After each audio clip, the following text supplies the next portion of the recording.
My traditional name is Olwadi.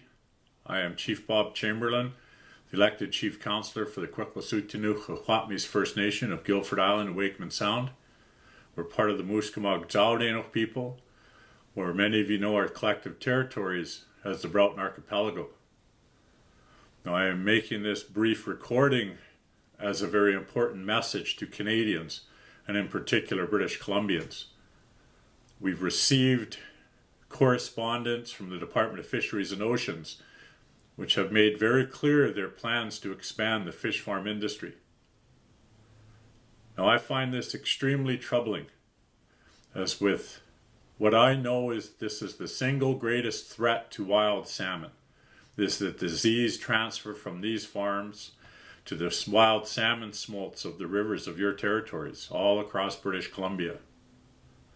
Now, as we all know, the Cohen Commission made a final report which held a good number of recommendations in relationship to wild salmon and to the fish farm industry. And what I find quite troubling about this expansion effort by the federal government at this point is Stephen Harper's government has yet to come with any measure of response to the Cohen Commission's report and the recommendations found within. It offered a comment about an incomplete picture on disease transferring from the open net cage fish farms to wild salmon. In my opinion, there is no incomplete picture. It is what the greatest concern that we who depend on wild salmon need to understand. Now, the Pacific Salmon Forum report was one also that spoke about disease transfer. So we have two very well-resourced, very broad in terms of participation and examination of wild salmon and fish farms that speak of disease transfer. To me, this thoroughly stands behind the position that our First Nations have taken in opposition to fish farms.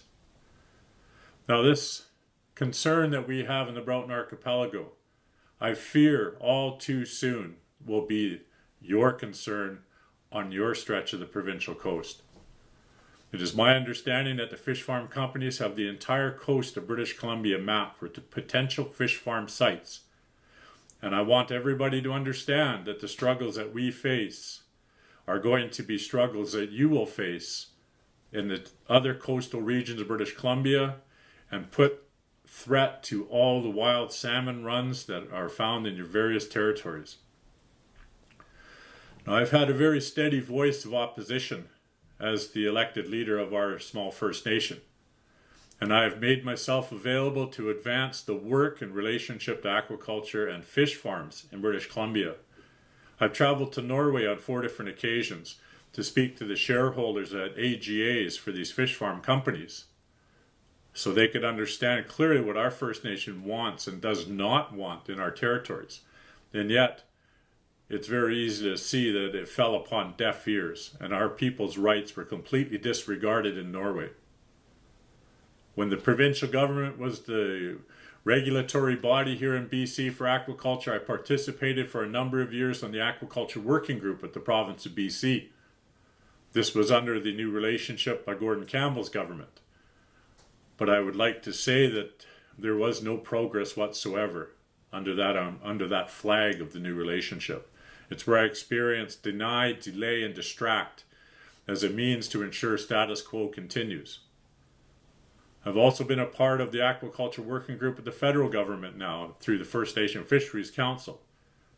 And when they set about to solicit First Nation opinion on what regulations need to look like and what management planning needs to contain from a First Nation perspective, I was involved for several years there as well, only to find out the federal government continues to ignore the perspectives of First Nations collectively around the coast and up the interior of British Columbia. And to know now that the work that we did to inform a management plan for British Columbia, the Department of Fisheries and Oceans has recently released the final version of an integrated marine aquaculture plan, or what we know as IMAP, for fish farms. To know that the IMAP process is recommended or the table is set within there by an Aquaculture Management Advisory Committee, an AMAC, which is a heavily industry-dominated committee where the environmental groups of British Columbia have chosen not to participate because they could see that it's heavily slanted towards industry. The recommendations I made to the Fisheries Council is that First Nations need not participate there as well for the exact same reasons, that this is industry focused.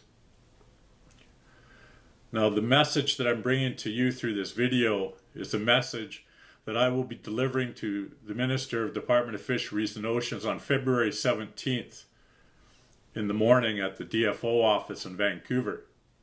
We've been afforded a 1-hour window to speak of all fisheries related issues in British Columbia.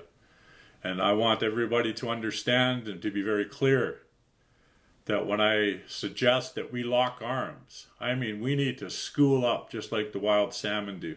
And we must stand up and fight for them. When we believe in wild salmon and healthy, abundant salmon stocks, then there's a day that which has now arrived, which we must stand up and ensure something is done. We must collectively lock arms and we must speak for the salmon because it's obvious the federal government has no care. Hagela Kasla.